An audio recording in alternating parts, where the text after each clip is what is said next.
Hello, YouTube. My name is Midas. I'm a longtime Destiny 2 player that you probably never heard of because this is the first time I've made any kind of video or produced any kind of content for the game. But I felt inspired first to make a write up and now to make a more palatable form of media and form of video to discuss my thoughts and general disappointments with the expansion. I'd love to hear your thoughts as to what you find good or bad about Edge of Fate thus far, and especially if you've watched the video and heard some of the suggestions I've made, what you think you could do to fix some of these problems you and I might have with the game. If you enjoy the video, feel free to leave a comment saying what you enjoyed and what I could improve on. And if there's enough support, I can continue making this kind of content or other kinds of content you might be interested in the future. Starting with some disclaimers, I want to make it abundantly clear I know nothing about the process of game development and what it takes to bring a live service game like Destiny to success or to a point of enjoyment for its community. Thus, when I make these suggestions or criticisms, I'm doing it from the perspective of my own experience and feelings, having played through the systems they've implemented, and not from any practical understanding of what it would take to actually implement these systems or changes that I might suggest. The background gameplay is just going to be me running through Caldera for an hour during a small session to get some Solstice loot. If you happen to care about the background footage, that's awesome. Feel free to leave a comment with the timestamp for the only Prime drop I got, but otherwise you can feel free to listen to this in the background as you're doing laundry or washing dishes. Whatever suits your fancy. Another one is this video is not meant to be myself bashing Bungie or farming engagement by creating overly negative content. It's mainly meant as a way for me to voice my thoughts, rationalize my experiences, and in general create something for the game that I love and enjoy.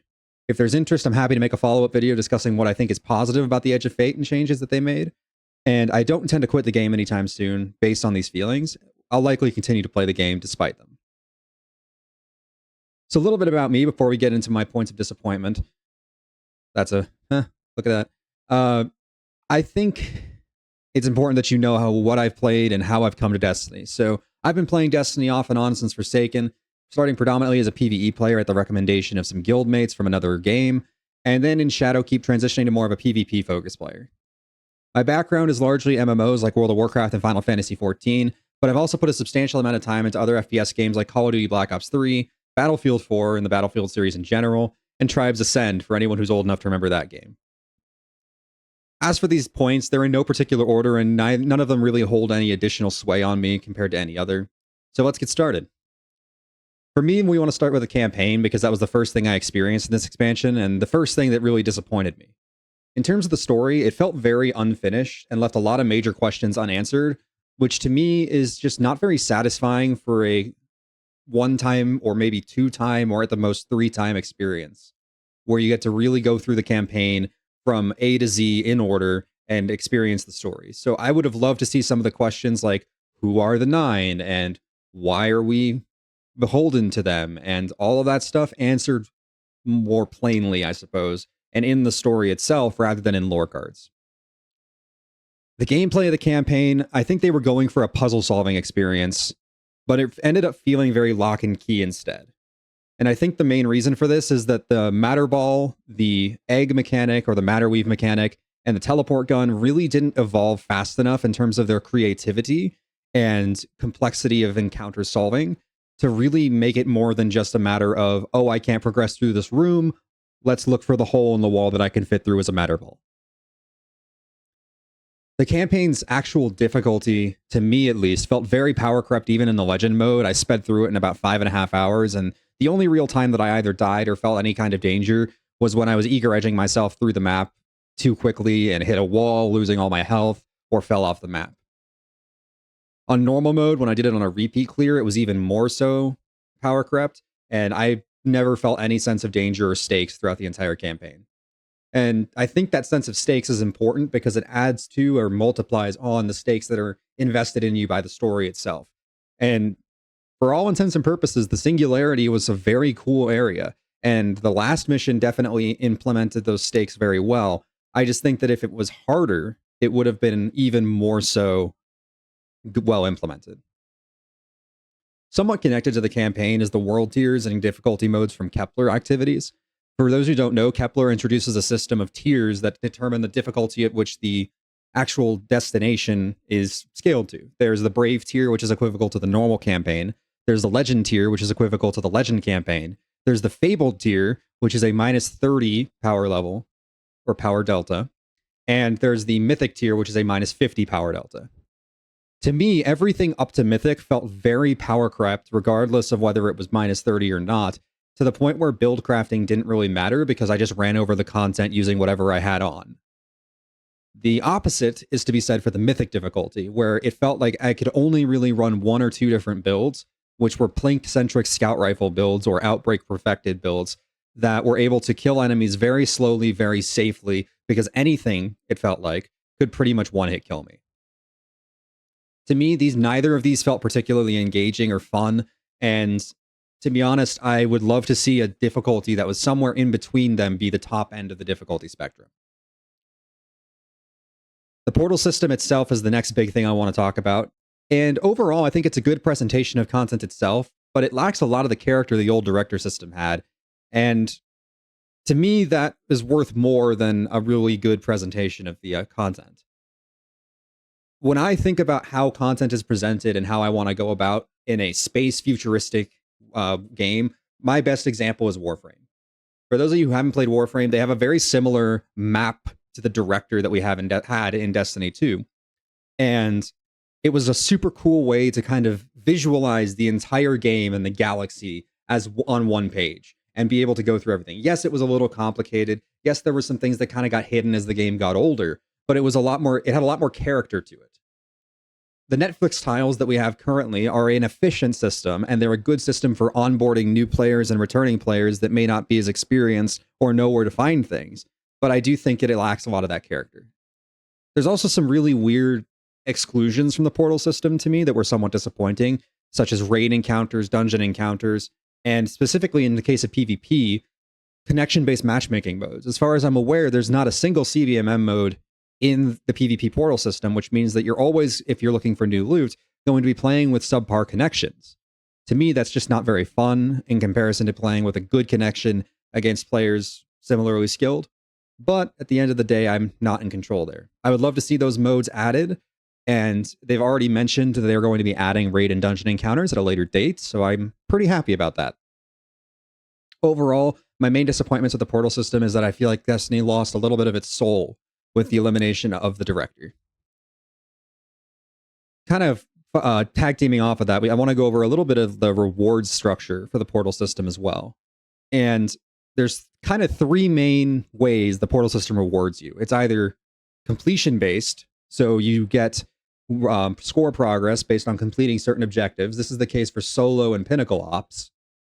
It's kill based, which is the case for fire team ops, where you kill more enemies or more high difficulty enemies and you get more points for that.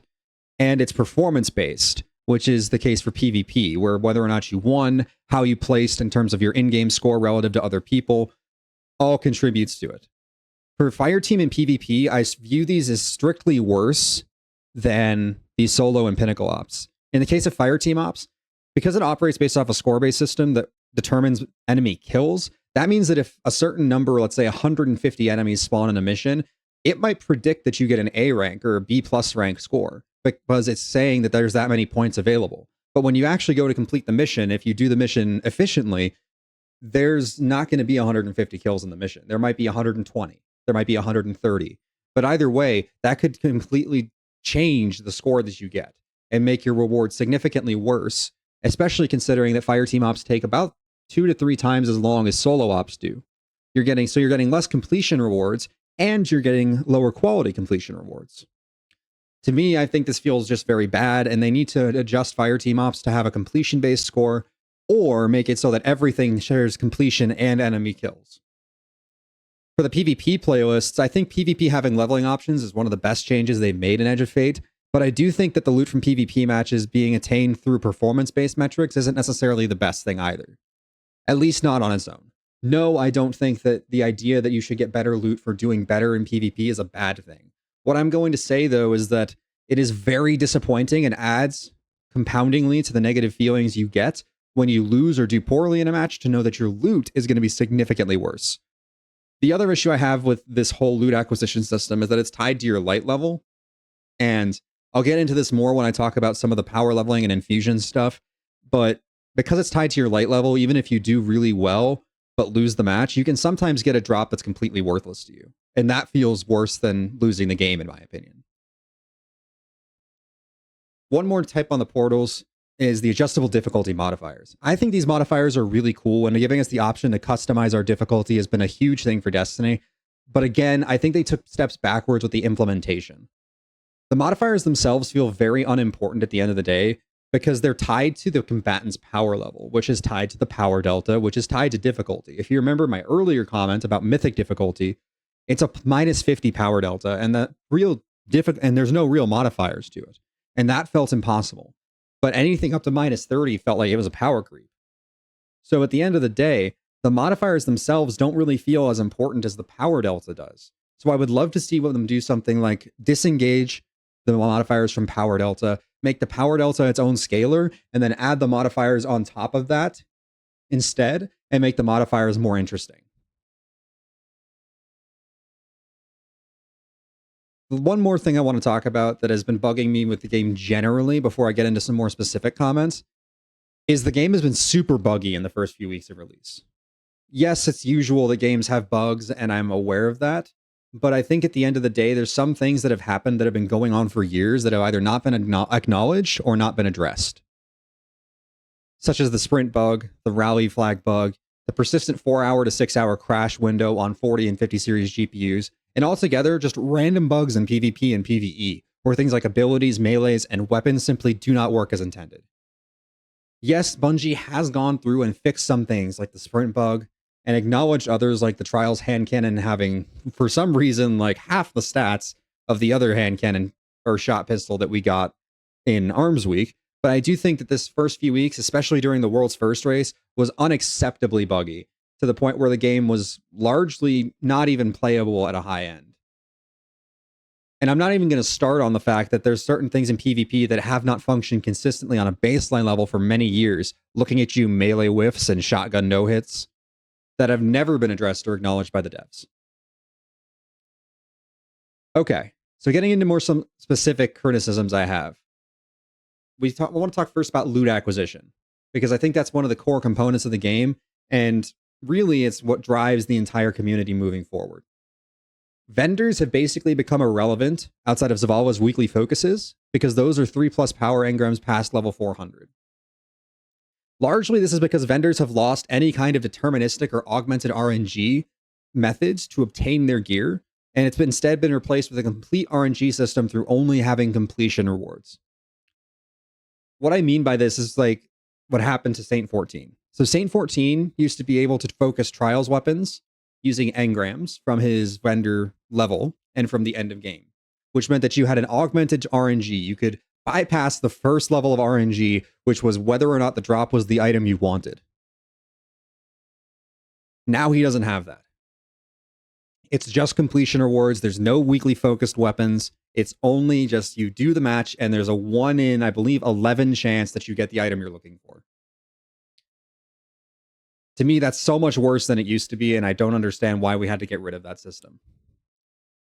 When I say deterministic systems, I pretty much mean in the terms of Destiny crafting, because that's really, to me, the only true deterministic system we had. And it's at this point completely gone. We have no more crafting for seasonal weapons, which disappeared several seasons ago. We have no more crafting for raid weapons, which disappeared with the Edge of Fate release. We have no more crafting for world drop weapons or anything. And to me, this is really bad because at the end of the day, crafted weapons at this point would only be equivalent to tier 2 weapons anyways. And tier 2 weapons are pretty much universally getting deleted from me at this point in the game. So I don't understand why we had to get rid of crafting with the tier system coming in. And then the other augmented RNG systems, for instance, for the old comp weapons or Zavala's Nightfall weapons or the old Trials and Onslaught weapons are also just gone. And they have either been replaced by nothing to obtain those weapons or by something even worse, which is what I'll get to next, which is that they are in Xur's select focus pool. For those who don't know, Xur has gotten significantly worse than his previous iteration, despite having some of those more attractive weapons added to his loot pools. He has 2 of loot pools that he works with. One is this random engram loot pool, which happens when you click the left option of a random engram for 7 strange coins.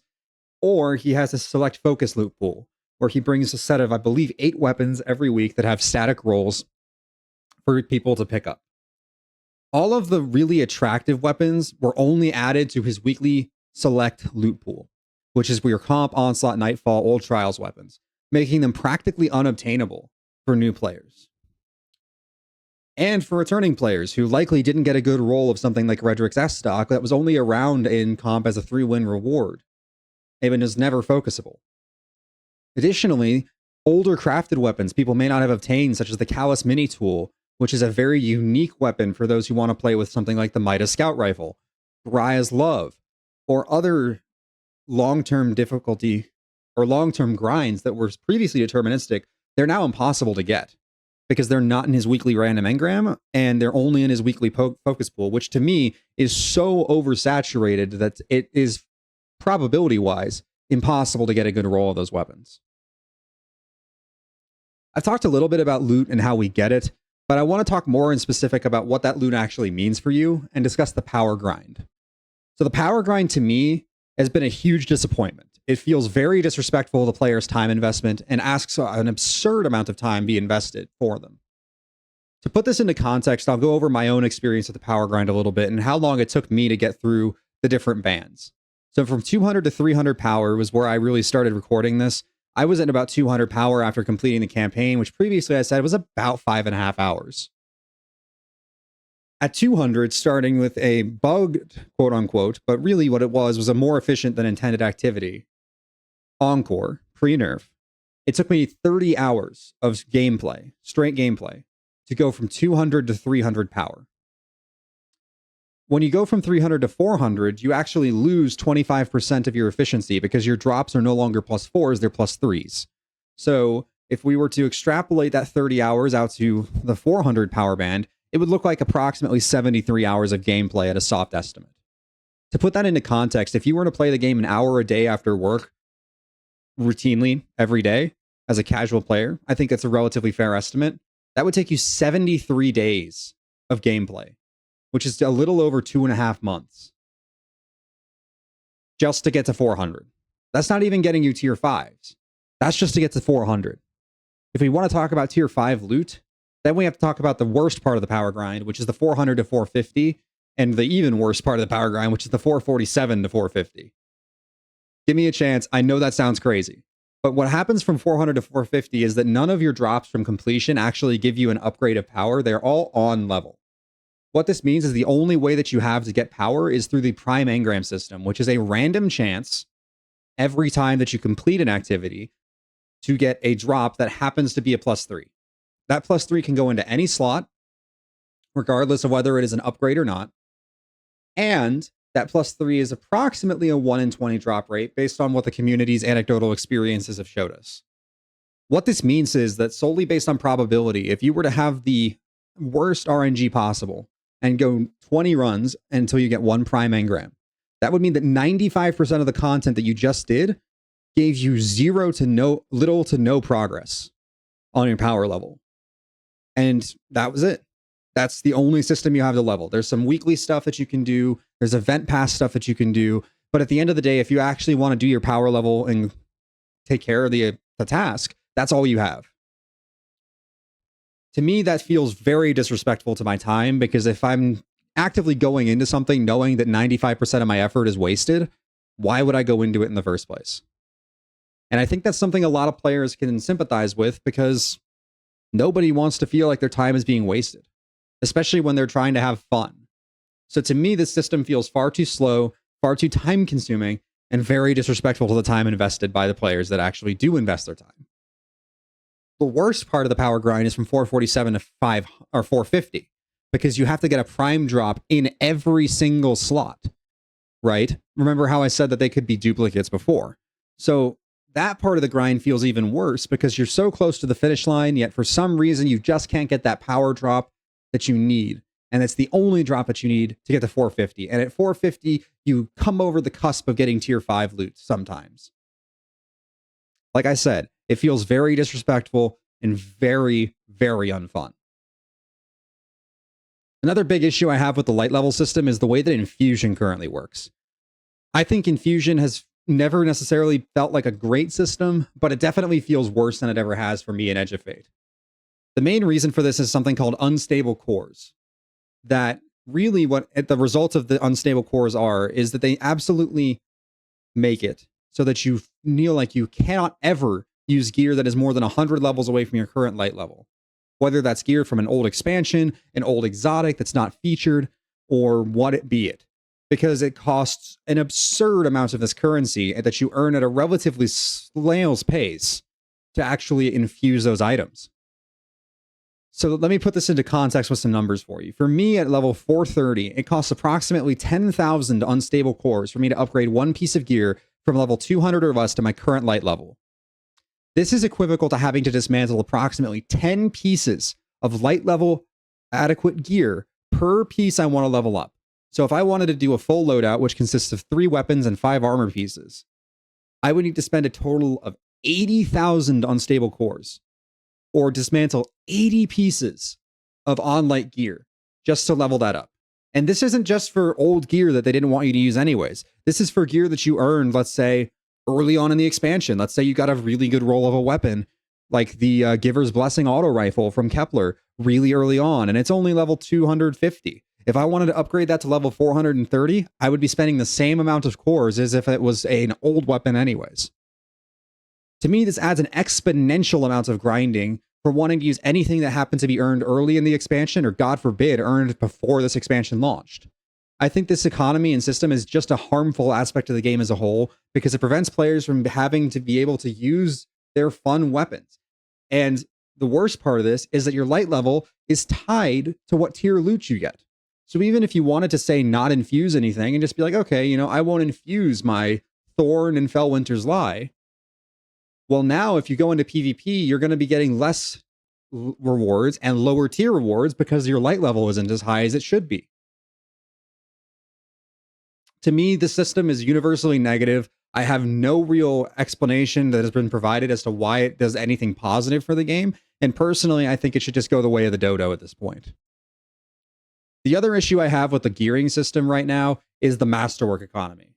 This economy has been greatly disrupted with this expansion because of the addition of tier 4 and 5 armor, which require as much masterwork materials as exotics in order to fully masterwork them, but give lower benefits than the previously masterworked gear would. Their stated goal with the masterwork system was to make it feel like a bonus and not a requirement for build crafting.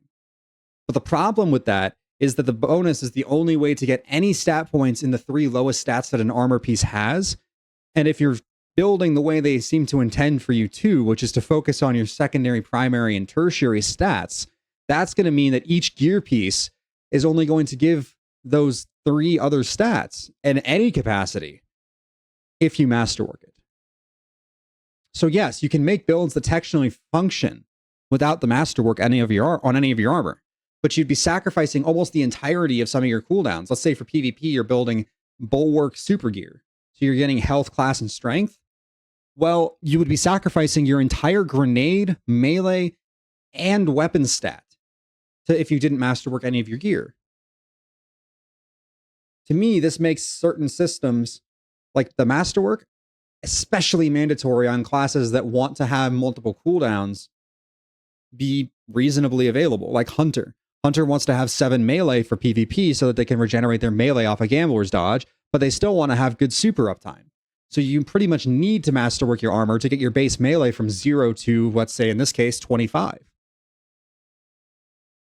It just feels awful to me, and I think that the biggest reason it feels awful is because of the economy. Having to use 3 Ascendant Shards to masterwork a tier 5 armor piece feels awful, considering that a tier 5 armor piece doesn't give you nearly as much in terms of your stats as it used to give you for masterworking. Now, there would be easy if there was an easy way to farm Ascendant Shards, but there's not. They're currently sitting at, I would imagine, about a 10% drop rate from Grandmaster activities. To me, that's far too low. I don't have nearly enough shards to masterwork the builds I'm looking for, even if I'm just limiting it to the amount of loadout slots that we have in the game currently at 12. I don't nearly have enough at any given time. Now to talk a little bit more about the sandboxes, we'll start with the PvE sandbox. I'll admit, I don't know a ton about the PvE sandbox, but it seems to be in a relatively good spot outside of one glaring issue to me, which is loadout swapping. When we watched the day 1 raid race, all of the front teams and all of the competitive teams were utilizing multiple loadout swaps per DPS phase and then multiple loadout swaps per encounter mechanics phase, usually. to actually get through the content. To me, having to swap my loadout that many times, having to go into my inventory that many times is very discontinuous and incongruent with the otherwise smooth and fluid nature of gameplay that Destiny has become known for.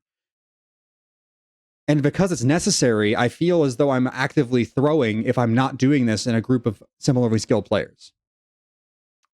Granted, I do sympathize with Bungie on this point, because it is a difficult problem to solve. Things like locked loadouts and not swap have been brought up as potential middle grounds or potential fixes, but I don't think any of them really solve the problem well, and I can make a whole other video going into why I don't think that's the case. But I'd love to hear your guys' thoughts on this one, because to me, it's left me rather perplexed. Now to talk a little bit more about the PvP sandbox. So first thing I want to talk about before I get into the weapons themselves is the prevalence of heavy and special ammo. This is a bit of a hot button topic, but I think personally that the heavy ammo rockets getting 2 shots per pickup was a terrible decision, in my opinion. Generally speaking, I think that increasing the amount of heavy ammo in a match is a bad idea. That's just my personal opinion.